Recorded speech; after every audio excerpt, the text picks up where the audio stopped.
Welcome to episode 74 of Talking Dairy. I'm your host, Jack McGowan. In today's podcast, we are diving into the latest economic insights and the recently released update on DairyNZ's Econ Tracker tool. Our latest update explores farm and sector economic data, including historical trends and new season forecasts. These insights are designed to support farmers with informed decision-making when it comes to financial planning, forecasting and budgeting.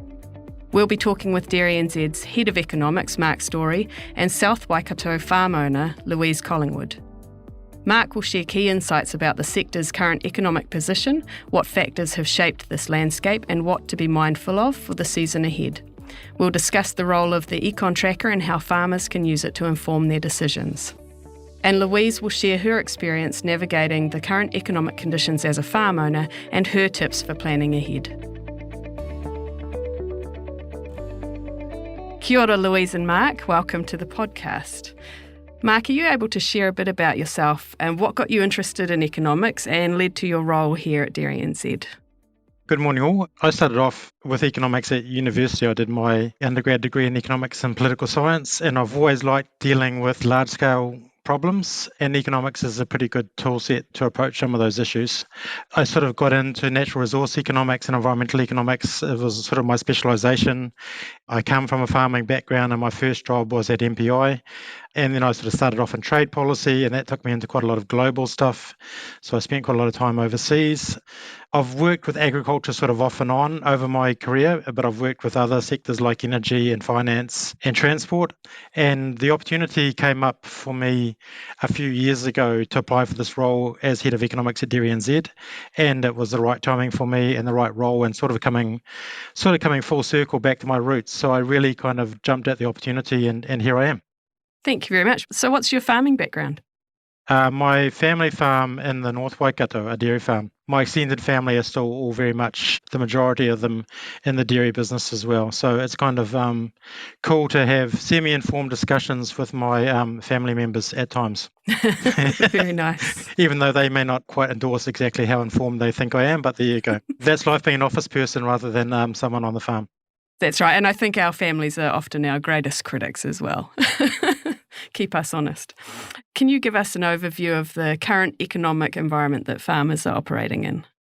The current environment is still financially tight. Sometimes when we present our figures through DairyNZ, we tend to present figures which talk about the average farm or the average dairy farmer, and you can lose a bit of detail behind that average because there's a lot of variation between farms. So I guess that's sort of my opening statement. If I give any figures, people should be aware that there's an awful lot of variation between those figures, but it's tight. Revenue in terms of payout price is at a historically relatively high level, but so are costs. And we've been in that situation for the last 3 to 4 years, and revenue stayed pretty good, but costs have stayed stubbornly high. And we've seen some shift in that cost situation, but the margins for farmers to get an operating profit are tight.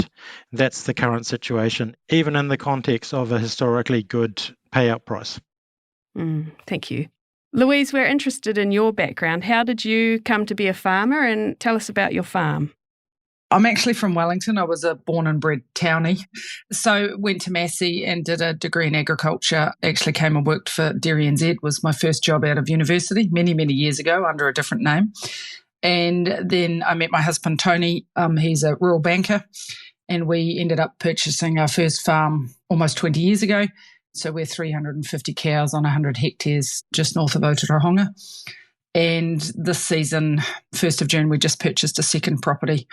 So we've got that property in conjunction with a little bit of lease land. So we milk 475 cows there as well. So business has expanded this season, which the way things are going, the economic environment, it's been a tight year. Thank you. So you've recently purchased a farm. Although it's tight, does that mean that you're feeling generally positive about the future of dairying in the long term? We're always positive about dairying. As everybody says, people need to eat. So we think that dairy is still the right way to go. It's a fantastic business to be in, and we have 2 teenage sons. One's quite interested in farming.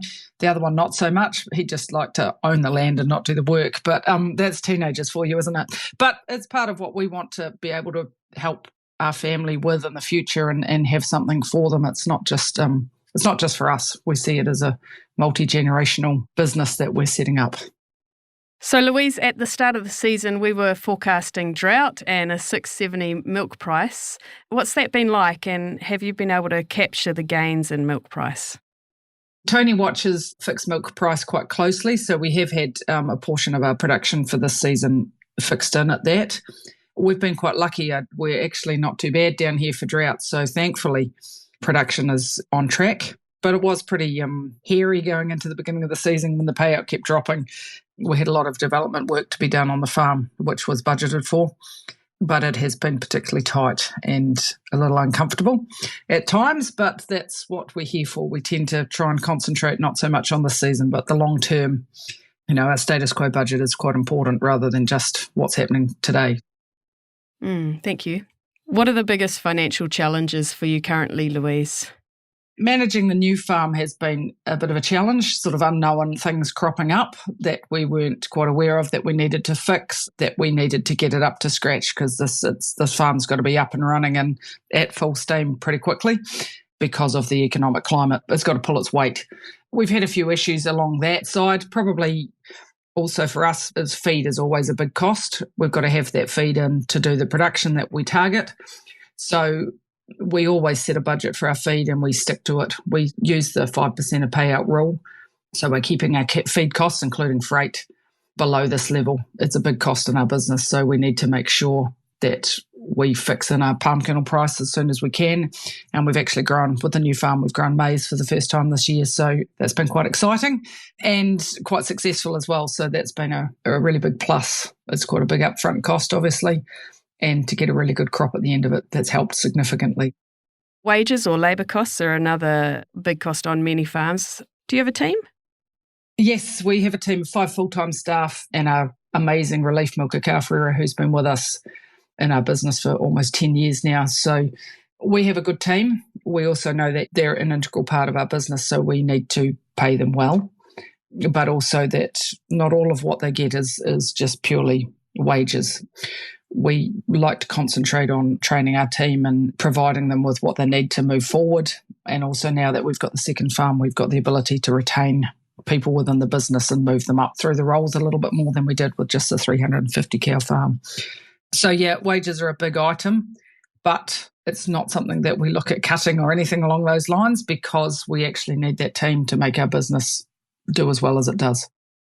Okay, back to you, Mark. DairyNZ recently released an update to the Econ Tracker. Can you provide us a brief overview of that tool and what farmers can expect to find on there? Thanks, Jack. We've had the Econ Tracker up live, so to speak, on our website for coming up to a year now. So we first published it at the field days last year. The intention of that was, with DairyNZ, as many will know, sort of collect a raft of information. A lot of our database is through DairyBase, so we collect a lot of data annually from farmers throughout the year through DairyBase. And then we also pull in information from other sources as well. And we've tended to publish that through publications such as Dairy Statistics and the Economic Farm Survey, which have been annual publications, and they've often been largely historical data. The concept behind the Econ Tracker was to go a step further and present that historical data in a fairly user-friendly way, using more charts and more sort of interactive charts so people can go in and see what's happened historically, but also to overlay it with some forecasts and some real-time data. It's also intended to be a sort of a one-stop shop portal for a lot of economic data relevant to the dairy sector. So there are 3 tabs. There's one on farm economics, one on sector economics, one on international. A lot of the relevant information for farmers is probably in the farm economics tab. That's where we put the full blowout of the farm financials, both historical and forecast, and that's largely drawing on DairyBase data and our forecasting tool. But then there's a lot of other information which we basically collect in from Stats NZ or from the GDT auctions, etc. And people can find that data in other places. It's not necessarily ours, but we collect and collate it and make it relevant. So that's the Econ Tracker. It's focusing on economic information. We've talked about whether we expand the scope of it, but we're largely keeping it to farm economics and sector economics at the moment. Thank you, Mark. Are you able to share some insights about some of the historical trends that have informed the update for the 2022-23 season? The tracker basically has the historical time series, and then we have a forecast for the current season, being 23-24, and for one season out, 24-25. And we've just, a couple of weeks ago, published our forecast for the next season. Don't want to just focus on what's happening right in the here and now. You kind of want to sort of see where is the sector going. And we know farmers like to sort of not just be talking about the current milk price, but what was happening with it 5 years ago and what was happening with fertiliser prices 5 years ago. And so that's the intent. The main trends have been, since 2015, it's gone up and down, but steadily improving revenue in terms of the payout price, but also quite rapidly increasing costs. So that's been the good and the bad, if you like. And then the operating profit margins have, the gap between the costs and the revenue have sort of gone up and down a little bit. We were definitely in a better situation a couple of years ago than we are now in terms of operating profit margins. So that's the overall trend. And then within that, you can look at what's actually happening with some of those major cost lines. So Louise also talked about that in terms of wage costs, which have been sort of steadily increasing and generally don't go down. And then there's interest costs, which of course have really peaked in the last season.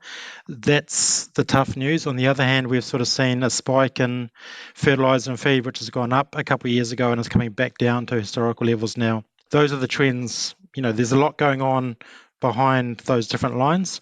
And then the other major trend I would talk about is probably debt. And again, since dairy farmers in particular did a lot to pay down their debt in the last 5 years, which we are probably in the current context can be enormously grateful for, because the situation would be a lot bleaker if we hadn't. And that wasn't necessarily always, there was a degree of pressure on farmers to bring down their debt, but it's putting us in a much better situation now than we otherwise would have been.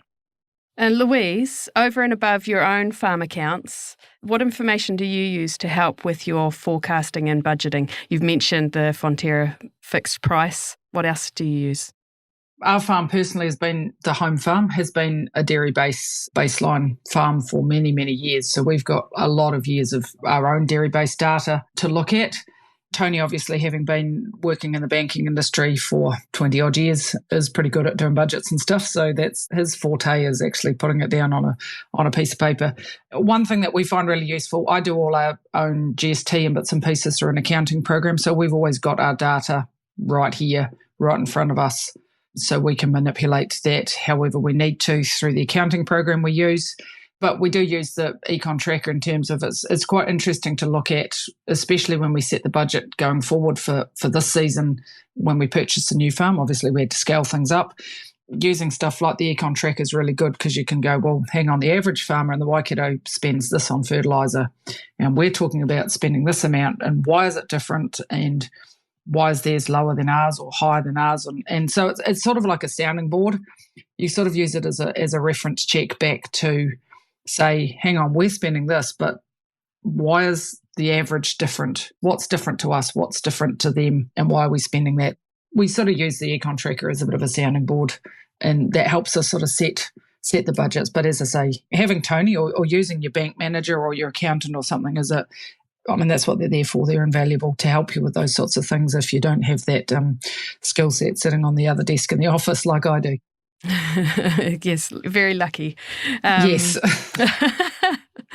Back to you, Mark. Louise mentioned comparing to the average and sort of questioning why you're above or below the average for certain lines. And you mentioned variability. Can farmers see that sort of variability between farms, or just the average? We've been talking about just how we present that.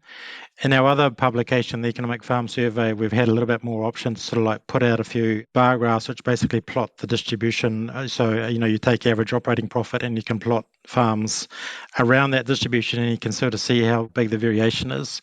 We are looking at bringing some of those graphs onto the tracker and just showing it. So It's not a tool which farmers have said to us that we must see immediately, but it's certainly a context thing. So when you're looking at like average operating profit, and if you can sort of put that into by farm type or by region and see the distribution across the farms, and then that obviously tells a story. We've done sort of it on a one-off basis, but we haven't as yet started sort of producing regular graphs to show that distribution, but that is kind of next on our list or list of things we're looking at. Thanks, Mark. So we've covered the past and the current seasons. What can you tell us about what's on the card for next season?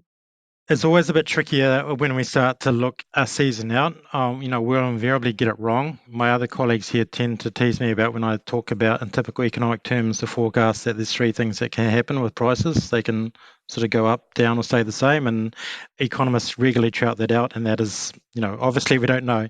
And coming back to Louise's point, the reason is we're cautiously optimistic because even though it's tight, I think there's signs that things are beginning to turn. The key caveat there is clearly the revenue, but we, looking at the announcements from Frontier and what's going on internationally, the fundamentals for dairy seem to remain solid, so we don't foresee any major changes on international demand, and we hope that sort of translates through to solid prices at auction for our commodities.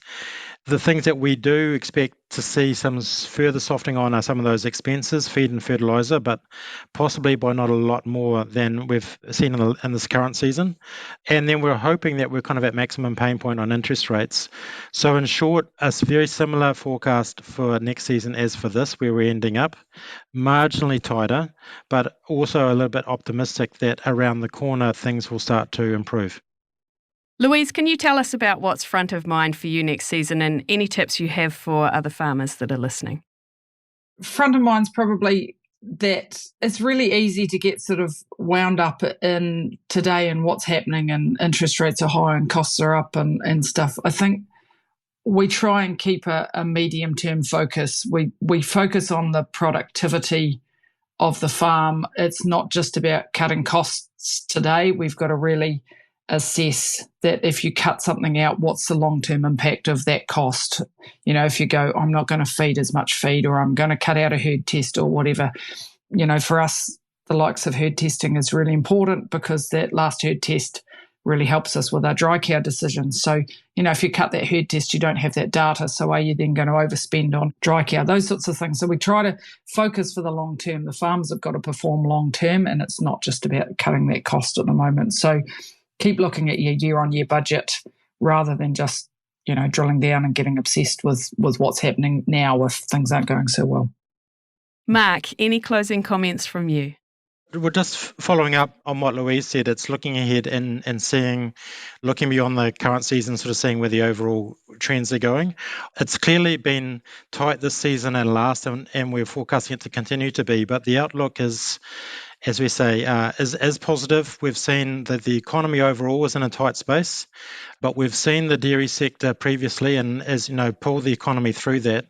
And I think as we look at coming out of the recession and things start to turn, the dairy sector is looking well placed to help lead the New Zealand economy out of that recession again to some more positive times around the corner. Thank you, Mark. Thank you so much for talking with us today, Louise and Mark. Louise, we really appreciate you coming on and sharing how you approach financial decisions when income is hard to predict and costs are rising, and how you make the best possible decision with the information available and the help of a very handy husband who's worked in banking. And Mark, thank you for telling us more about the Econ Tracker. It's a tool that puts the latest economic information at farmers' fingertips. I certainly wish I had something like that when I was share milking. Mā te wā, noho ora mai.